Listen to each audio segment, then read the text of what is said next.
on the one hand, the fact that the Security Council, in Resolution 1970, the resolution that preceded it, unanimously invoked the responsibility to protect, apparently with very little controversy among the members before the vote. And in that case, invoked sanctions and referral to the International Criminal Court. We thought that was a major step forward for the responsibility to protect.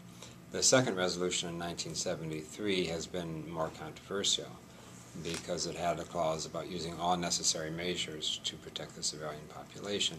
And there obviously will be differences of interpretation of what measures are necessary and what ones are not necessary.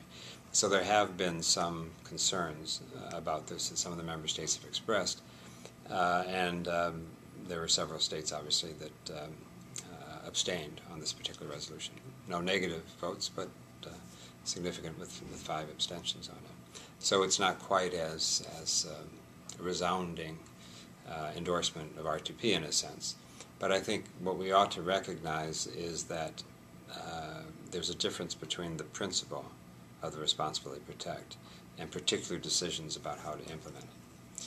And so I think what we're seeing in Libya is an affirmation of the goal and the principle of responsibility to protect.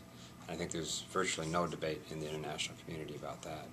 There are differences of opinion as to whether the way the NATO and other forces have gone about trying to implement it have taken the best possible course, have been the most effective way of going about it, and whether, in some countries' views, has gone farther than they thought was intended by 1973.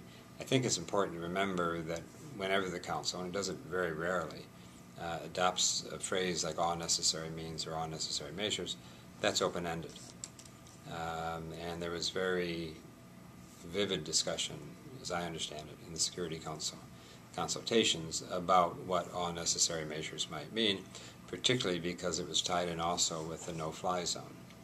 And to enforce a no-fly zone under current military doctrine requires taking out radars and command control facilities and other things on the ground, and some of those may be located close to population centers. So I think that has added an element of controversy to this, but to me that's a test, one of how one interprets the words that the Council used and all necessary measures, and it's a test of whether you can effectively protect populations from the air. You know, it's tried before in Kosovo, it was tried in Bosnia, with somewhat mixed results. So I think that is something to bear in mind for the future, whether it's the Security Council or others trying to implement these kinds of resolutions. But the principle of responsibility to protect, I think, has been reinforced by the Libyan situation. So I'm sorry it's a complicated answer, but it's really two sides of it, and depending which one you're looking at, I think it looks a little bit differently.